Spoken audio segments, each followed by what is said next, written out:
Good morning class. Welcome to our YouTube channel learns with Kundan. आज हम लोग बात करने वाले हैं भारत और नेपाल के संबंध के बारे में। भारत नेपाल संबंध इसलिए भी जरूरी है क्योंकि अगर बोला जाता है कि सब कुछ बदला जा सकता है, पड़ोसी नहीं बदला जा सकता। अगर पड़ोसी से रिश्ता अच्छा है तो आप सुकून की जिंदगी जिएगा, सुकून का चैन का जिंदगी जिएगा। और अगर पड़ोसी से रिश्ता खराब है तो आप भी परेशान रहिएगा। तो भारत और नेपाल जो है वो एक दूसरे का पड़ोसी है। और हम लोग मैप के माध्यम से समझेंगे कि ये भारत और नेपाल का जो सीमा है वो कैसे एक दूसरे को लगता है। ये पूरा का पूरा जो बड़ा सा पार्ट दिख रहा है, ये पूरा ये आपका भारत का सीमा है। पूरा यहाँ से ऐसे ये पूरा जो है भारत है। ये पूरा ये भूटान है आपका, इतना छोटा सा भूटान है। और फिर ये पूरा भारत ही है, नॉर्थ ईस्ट है। इस तरह से भारत का ये मैप है। इंडिया आपको दिख रहा है। ये जो आपको रेड कलर में दिख रहा है वो नेपाल है। नेपाल छोटा सा कंट्री है जो भारत के बिहार से, उत्तर प्रदेश से, उत्तराखंड से सटा हुआ राज्य है। और पश्चिम बंगाल का भी कुछ पार्ट इससे लगता है। तो ये तीन चार स्टेट जो नेपाल से टच करते हैं। नेपाल छोटा सा कंट्री है। नेपाल पहले राजतंत्र वहाँ चलता था, बाद में वहाँ लोकतंत्र हुआ। अभी राजतंत्र के लिए फिर से राजा का शासन के लिए वहाँ बड़ा लेवल पे आंदोलन हो रहा है, लोग सड़कों पे हैं, आंदोलन कर रहे हैं। तो हम लोग बात करेंगे कि भारत और नेपाल का जो रिश्ता है वो कैसा है। और अगर थोड़ा बहुत अगर खराब होता है तो किस लिए खराब होता है, इस सब के बारे में हम लोग बात करेंगे। आपको एक और मैप दिख रहा होगा, इसमें डिस्प्यूटेड एरिया लिख रहा होगा। डिस्प्यूटेड एरिया लिम्पी आधुरा और लिपू लेक, ये और काला पानी, ये तीन पॉइंट है जहां भारत और नेपाल के बीच में डिस्प्यूट चल रहा है। ये अपना अपना कब्जा जो है वो बताता है। भारत अपना, नेपाल अपना बताता है। तो ये डिस्प्यूटेड एरिया है, बट ऐसा नहीं है कि जैसे जम्मू कश्मीर में पाक ऑक्युपाइड कश्मीर के जैसा मतलब कि डिस्प्यूट है, वैसा डिस्प्यूट बिल्कुल भी नहीं है। रिश्ता अभी भी नेपाल के साथ में मधुर है, बट ये तीन एरिया जो है वो डिस्प्यूटेड है। आगे हम लोग देखेंगे कि भारत और नेपाल में जो एरिया जो क्लेम करता है नेपाल, उसमें आप देख लिए होंगे कि लिम्पियाधुरा पास जो है उस पे क्लेम करते हैं, काला पानी पे क्लेम है नेपाल का, और लिपू लेक पास पे क्लेम है। ये तीन एरिया है जिस पे आपका क्लेम करता है नेपाल। काली रिवर आपको दिख रहा होगा, ये काली रिवर जो है वो क्रॉस करती है इधर से। ये आप नेपाल में ये आप मैप के माध्यम से देख रहे होंगे। आगे हम लोग देखेंगे कि भारत और नेपाल के बीच में ऐतिहासिक संबंध कैसा रहा है। तो नेपाल भारत का एक महत्वपूर्ण पड़ोसी है और सदियों से चले आ रहे भौगोलिक, ऐतिहासिक और सांस्कृतिक और आर्थिक संबंधों के कारण अपनी विदेश नीति में एक विशेष महत्व रखता है नेपाल। नेपाल से हम लोगों का भौगोलिक, ऐतिहासिक, सांस्कृतिक, आर्थिक सभी तरह के संबंध जो है वो है। और इसीलिए भी विदेश नीति के तहत नेपाल जो है वो इम्पोर्टेंट रोल प्ले करता है। ये हम लोगों के लिए बहुत जरूरी है। आगे है, भारत और नेपाल हिंदू धर्म और बौद्ध धर्म के संदर्भ में बुद्ध के जन्म स्थान लुम्बिनी के साथ समान संबंध साझा करते हैं, जो वर्तमान नेपाल में स्थित है। दोनों देश न केवल एक खुली सीमा और लोगों की निर्बाध आवाजाही साझा करते हैं, बल्कि विवाह और पारिवारिक संबंधों के माध्यम से भी उनके बीच घनिष्ठ संबंध है, जिन्हें रोटी बेटी का रिश्ता के नाम से जाना जाता है। मतलब कि भारत और नेपाल में धर्म से संबंध तो है ही। बुद्ध का जन्म स्थान लुम्बिनी, जो गौतम बुद्ध का जन्म स्थान नेपाल में ही है, जो लुम्बिनी लुम्बिनी में हुआ था। धर्म के साथ साथ हम लोग पारिवारिक रिश्ता, जिसमें विवाह के माध्यम से भी जो है रिश्ता नेपाल के साथ। नेपाल का बॉर्डर और इंडिया का बॉर्डर जो है वो खुला है, कोई भी आवाजाही कर सकता है, किसी भी तरह का पासपोर्ट वीजा का जरूरत नहीं होता है। जैसे आप बिहार से यूपी, यूपी से झारखंड, झारखंड से पश्चिम बंगाल, झारखंड, भारत के कोई भी स्टेट में निर्बाध आवाजाही करते हैं, किसी भी तरह का कोई पासपोर्ट और कोई तरह का ये आपको कागजात की जरूरत नहीं पड़ती, वैसे ही नेपाल है, नेपाल में भी आप जा करके घूम करके आ सकते हैं। इस तरह का रिश्ता है नेपाल से। वर्ष 1950 की शांति और मित्रता की भारत नेपाल संधि भारत और नेपाल के बीच मौजूद विशेष संबंधों का आधार है। और वर्ष 1950 की शांति और मित्रता की संधि क्या है उसको हम लोग समझेंगे। तो 1950 में यह संधि दोनों देश में निवास, संपत्ति, व्यापार, आवाजाही में भारतीय और नेपाली नागरिकों के पारस्परिक व्यवहार के बारे में बताती है। यह भारतीय और नेपाली दोनों व्यवसायों के लिए राष्ट्रीय व्यवहार भी स्थापित करता है, अर्थात एक बार आयात किए जाने के बाद विदेशी वस्तुओं को घरेलू सामानों से अलग नहीं माना जाएगा। यह भारत द्वारा नेपाल को हथियारों तक भी पहुंच भी सुनिश्चित करता है। इस तरह का संबंध और इस तरह का 1950 का शांति और मित्रता संधि में लिखा गया है। नेपाल मतलब आप इतना समझ लीजिए कि जब नेपाल से आप शादी विवाह कर सकते हैं तो भारत का कोई जो अदर स्टेट है उसी तरह से नेपाल को भी मान करके चलिए कि नेपाल के साथ में बहुत ही मधुर संबंध है।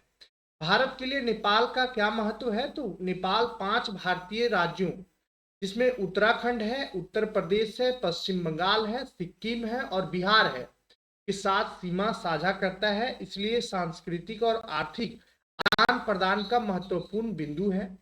नेपाल का भारत के लिए महत्व का दो अलग अलग कोणों से अध्ययन किया जा सकता है।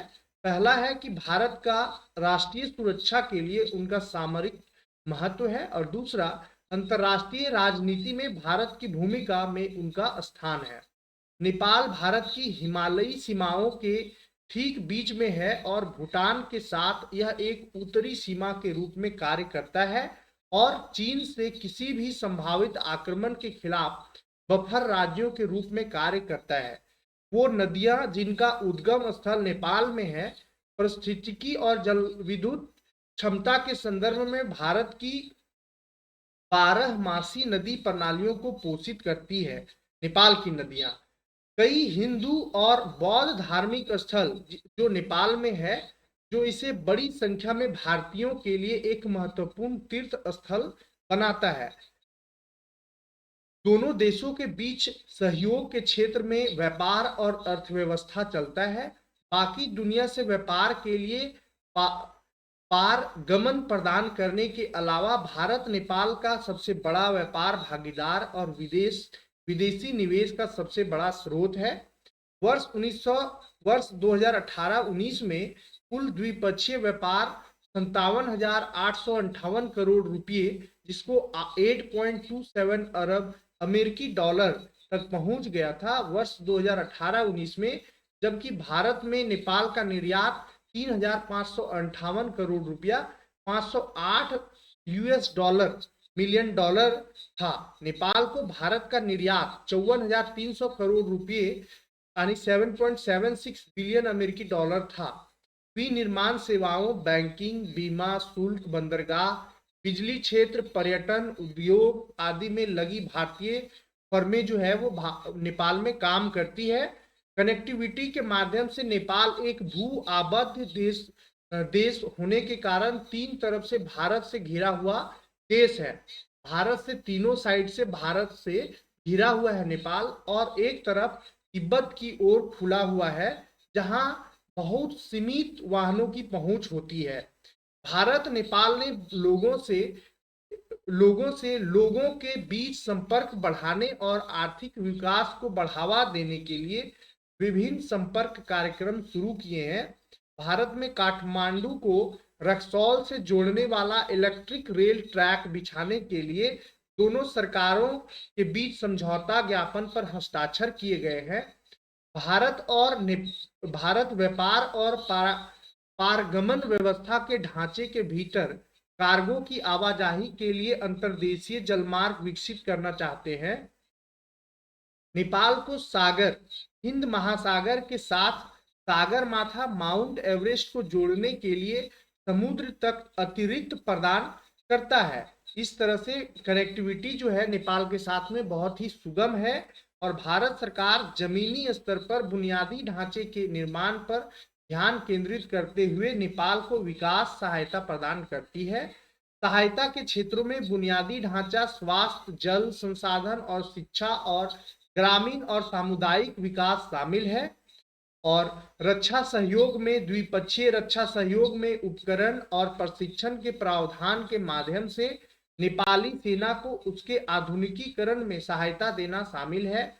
भारतीय सेना की गोरखा रेजिमेंटों का गठन आंशिक रूप से नेपाल के पहाड़ी जिलों से भर्ती करके किया जाता है। यानी कि भारतीय सेना में एक रेजिमेंट है जिसका नाम गोरखा है और गोरखा रेजिमेंट जो है वो नेपाल में भर्ती करके और इंडिया में भारतीय सेना में काम करती है। भारत वर्ष 2011 से हर साल नेपाल के साथ एक संयुक्त सैन्य अभ्यास करता है जिसको सूर्य किरण नाम से जाना जाता है और इस तरह से रक्षा में काफी सहयोग करता है नेपाल।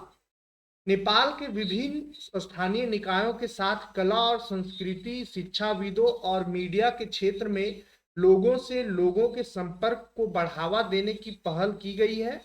भारत ने काठमांडू, वाराणसी, लुम्बिनी, बोधगया और जनकपुर, अयोध्या को जोड़ने के लिए 3 सिस्टर सिटी समझौता पर हस्ताक्षर किए हैं। नेपाल संवेदनशील पारिस्थितिकी नाजुक क्षेत्र में स्थित है जो भूकंप और बाढ़ से ग्रस्त है, जिससे जीवन और धन दोनों की भारी नुकसान होता है, जिससे यह भारत की मानवीय सहायता का सबसे बड़ा प्राप्तकर्ता बना रहता है। नेपाल को भारत जो है वो हर समय, चाहे वो नेचुरल डिजास्टर हो, चाहे नेपाल को किसी तरह के कमी महसूस हो, हमेशा भारत जो है वो मदद के लिए तैयार रहता है। भारतीय समुदाय जो है वो नेपाल में बड़ी संख्या में रहते हैं। इनमें व्यवसायी हैं, व्यापारी हैं, डॉक्टर, इंजीनियर और मजदूर हैं।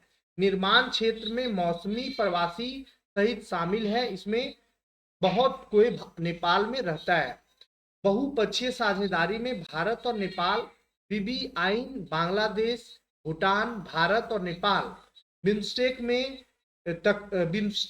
में बहुक्षेत्रीय तकनीकी और आर्थिक सहयोग के लिए बंगाल की खाड़ी पहल, गुटनिरपेक्ष आंदोलन और सार्क क्षेत्रीय सहयोग के लिए दक्षिण एशियाई संघ जैसे कई बहुपक्षीय मंचों पर को साझा करता है। इस तरह से भारत और नेपाल का काफी क्लोज रिश्ता है। हाल के घटनाक्रम में अरुण 3 जल विद्युत परियोजना स्टार्ट किया गया है, जो 2019 में कैबिनेट ने अरुण 3 पनबिजली परियोजना के लिए 1236 करोड़ निवेश की मंजूरी दी थी। अरुण 3 हाइड्रो इलेक्ट्रिक परियोजना है जिसमें 900 मेगावाट पूर्वी नेपाल में अरुण नदी पर स्थित एक रन ऑफ रिवर है। Build on operate and transfer boot जिसको कहते हैं, वर्ष 2008 में परियोजना के लिए नेपाल सरकार और सतलुज जल विकास निगम लिमिटेड के बीच 5 साल की नर्म अवधि सहित 30 साल की अवधि के लिए build on operate and transfer BOOT आधार पर निष्पादन के लिए एक समझौता ज्ञापन MOU पर हस्ताक्षर किए गए थे।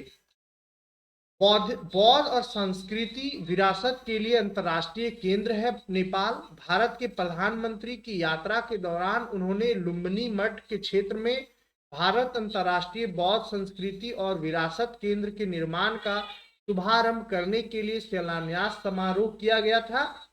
बौद्ध धर्म के आध्यात्मिक पहलुओं के सार का आनंद लेने के लिए दुनिया भर से तीर्थयात्रियों और पर्यटकों का स्वागत करने के लिए यह केंद्र और एक विश्व स्तरीय सुविधा प्रदान करती है। इस सुविधा का उद्देश्य दुनिया भर के उन विद्वानों और बौद्ध तीर्थयात्रियों के लिए खान पान का प्रबंधन करना और लुम्बिनी आते रहते हैं।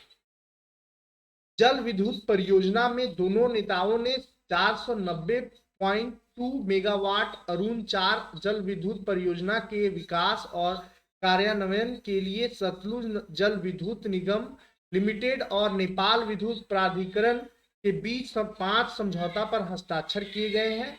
नेपाल ने भारतीय कंपनियों को नेपाल में पश्चिम सेतु जल विद्युत परियोजना में निवेश करने के लिए भी आमंत्रित किया है।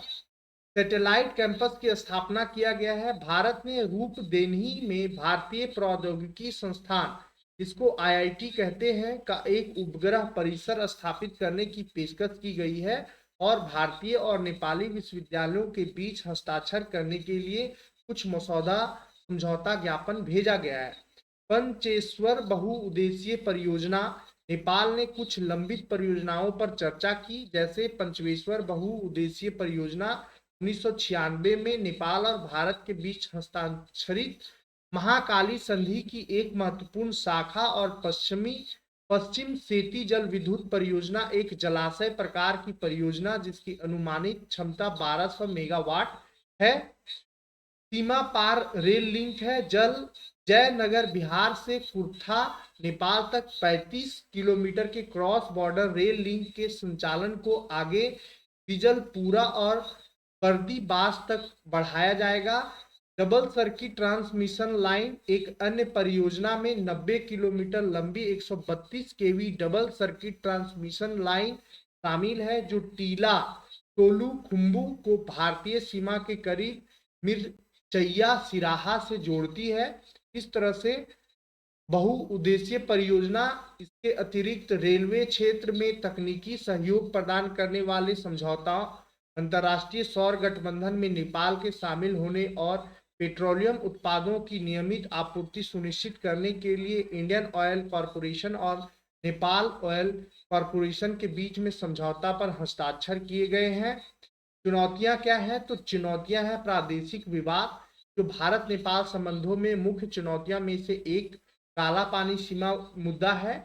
इन सीमाओं को वर्ष 1816 में अंग्रेजों द्वारा तय किया गया था और भारत को वे क्षेत्र विरासत में मिले थे जिन पर अंग्रेजों ने वर्ष 1947 में क्षेत्रीय नियंत्रण का प्रयोग किया था। जबकि भारत नेपाल सीमा का 98% सीमांकन किया गया था, दो क्षेत्र सुस्ता और काला पानी का निर्णय अधर में था। वर्ष 2019 में नेपाल ने उत्तराखंड के काला पानी, लिंथियाधुरा और लिपू लेक और सुस्ता, इसको पश्चिम चंपारण जिला बिहार के क्षेत्र को नेपाल के क्षेत्र के हिस्से के रूप में दावा करते हुए एक नया राजनीतिक मानचित्र जारी किया है। और शांति और मैत्री संधि के मुद्दे पर वर्ष 1950 में शांति और मित्रता की संधि नेपाली अधिकारियों द्वारा 1949 में ब्रिटिश भारत के साथ उनके विशेष संबंधों को जारी रखने और उन्हें एक खुली सीमा और भारत में काम करने का अधिकार प्रदान के लिए मांगी गई थी, लेकिन आज इसे एक असमान संबंध और भारतीय प्रभाव थोपने के एक संकेत के रूप में देखा जाता है। इसे बेहतर करने का विचार वर्ष 1990 के दशक में के मध्य से संयुक्त वक्तव्यों में किया गया, लेकिन छीट-फूट और असम्मानजनक तरीके से किया गया। विमुद्रीकरण के कारण अड़चन आया था। नवंबर 2016 में जब भारत के उच्च मूल्य के 15.44 ट्रिलियन रुपये, जिसको 1000 और 500 रुपये के नोट वापस ले लिए गए, तो 15.3 ट्रिलियन रुपये से अधिक की वापसी हुई थी। फिर भी कई नेपाली नागरिक जो कानूनी रूप से 25,000 रुपये की भारतीय मुद्रा रखने के हकदार थे, यह देखते हुए कि नेपाली रुपया भारतीय रुपये के लिए आका गया है, उन्हें लाचार छोड़ दिया गया। नेपाल राष्ट्र bank, central bank of Nepal के पास 60 करोड़ रुपये हैं और सार्वजनिक होल्डिंग का अनुमान 500 करोड़ रुपये है। नेपाल राष्ट्र बैंक के पास विमुद्रीकृत बिलों को स्वीकार करने से भारत द्वारा इनकार और प्रतिष्ठित व्यक्तियों के समूह को ईपीजी के द्वारा प्रस्तुत रिपोर्ट पर लंबित निर्णय ने नेपाल में भारत की एक बेहतर छवि हासिल करने में मदद नहीं की है। और चीन का जो हस्तक्षेप है, हाल के वर्षों में नेपाल और भारत के प्रभाव से दूर हो गया है। चीन ने धीरे धीरे इस स्थान को निवेश, सहायता और ऋण से भर दिया है। चीन नेपाल को अपने बेल्ट एंड रोड इनिशिएटिव, जिसको BRI में एक प्रमुख भागीदार मानता है और वैश्विक व्यापार को बढ़ावा देने की अपनी भव्य योजनाओं के हिस्से के रूप में नेपाल के बुनियादी ढांचे में निवेश करना चाहता है। नेपाल और चीन का बढ़ता सहयोग भारत और चीन के बीच एक बफर राज्य के नेपाल के भेद को कमजोर कर सकता है। दूसरी ओर चीन नेपाल में रह रहे तिब्बतियों द्वारा किसी भी चीन विरोधी रूख के गठन से बचना चाहता है। आंतरिक सुरक्षा में यह भारत के लिए एक प्रमुख चिंता का विषय है, क्योंकि भारत नेपाल सीमा वस्तुतः खुली है, जिसका उपयोग भारत के उत्तर पूर्वी हिस्से के आतंकवादी संगठनों और विद्रोही समूहों द्वारा प्रशिक्षित कैडरों की आपूर्ति, नकली भारतीय मुद्रा आपूर्ति के लिए किया जाता रहा है। विश्वास और नैतिक मतभेद। विभिन्न परियोजनाओं के कार्यान्वयन में देरी के कारण भारत नेपाल के बीच विश्वास घाटा बढ़ गया है। नेपाल में कुछ जातीय समूह के बीच भारत विरोधी भावना है, जो इन धारणा से उत्पन्न होती है कि भारत नेपाल में बहुत अधिक लिप्त है और उनकी राजनीतिक संप्रभुता के साथ छेड़छाड़ करता रहता है। क्षेत्रीय विवादों के लिए संवाद जारी रहता है। आज के समय में क्षेत्रीय राष्ट्रवाद पर बयानबाजी से बचने और शांत से बातचीत के लिए आधार तैयार करने की जरूरत है, जहां दोनों पक्ष संवेदनशीलता प्रदर्शित करते हैं, क्योंकि वे यह पता लगाते हैं कि आगे क्या संभव है। भारत को नेबरहुड फर्स्ट को जड़ से उखाड़ने के लिए एक संवेदनशील और उदार भागीदार बनने की जरूरत है। सीमा पार जल विवादों पर अंतर्राष्ट्रीय कानून के तत्वावधान में विवाद पर कूटनीतिक रूप से बातचीत की जाएगी। इस मामले में भारत और बांग्लादेश के बीच सीमा विवाद समाधान को इसके लिए एक मॉडल के रूप में काम करना चाहिए। इस तरह से भारत और नेपाल के बीच में संबंध है। नेपाल के प्रति संवेदनशीलता भारत के लोगों के जुड़ाव, नौकरशाही के जुड़ाव के साथ साथ राजनीतिक बातचीत के मामले में नेपाल के साथ अधिक सक्रिय रूप से जुड़ना चाहिए। भारत को नेपाल के आंतरिक मामलों से दूर रहने की नीति बनाए रखनी चाहिए। इस बीच भारत को मित्रता की भावना से राष्ट्र को और अधिक समावेशी बयानबाजी की ओर ले जाना चाहिए। आर्थिक संबंधों को मजबूत करना चाहिए। बिजली व्यापार समझौता ऐसा होना चाहिए कि भारत नेपाल में विश्वास पैदा कर सके। भारत में अधिक नवीनीकरण करणीय ऊर्जा परियोजना सौर आने के बावजूद जल विद्युत की एकमात्र स्रोत है जो भारत में चरम मांग का प्रबंधन कर सकता है। भारत के लिए नेपाल से बिजली खरीदने का मतलब होगा चरम मांग का प्रबंधन करना और अरबों डॉलर के निवेश की बचत करना, जिसे नए बिजली संयंत्रों के निर्माण में निवेश करना होगा, जिनमें से कई प्रदूषण का कारण बनेंगे। इस तरह से भारत और नेपाल के बीच हस्ताक्षरित द्विपक्षीय निवेश संवर्धन और संरक्षण समझौता पर नेपाल की ओर से अधिक ध्यान देने की आवश्यकता है। नेपाल में निजी क्षेत्र, विशेष रूप से व्यापार संघों की आड़ में कार्टेल विदेशी निवेश के खिलाफ लड़ रहे हैं। यह महत्वपूर्ण है कि नेपाल यह संदेश दे कि वह भारतीय निवेश का स्वागत करता है। इस तरह से भारत और नेपाल जो एक दूसरे के पड़ोसी हैं और हर मामले में, चाहे वो सांस्कृतिक हो, चाहे वो व्यापारिक हो, चाहे वो आर्थिक हो, सभी मामलों में एक दूसरे से कनेक्टेड है, क्योंकि भारत और नेपाल का सीमा जो है वो ओपन है। नेपाल के लोग भारत में आकर के नौकरी करते हैं, व्यापार करते हैं। भारत के लोग भी नेपाल जाकर के नौकरी, व्यापार, सभी घूमने और मंदिर, तीर्थ, सब चीज है दोनों के लिए ओपन। तो ये दोनों का देशों का आपस में विवाद ना करके अपना रिश्ता जो है वो और मजबूत करना चाहिए और एक मतलब ट्रस्टी बोला जाता है कि एकदम ट्रस्टेड नेबर बनना चाहिए दोनों को। आपका क्या राय है? आप कमेंट के माध्यम से बता सकते हैं। धन्यवाद।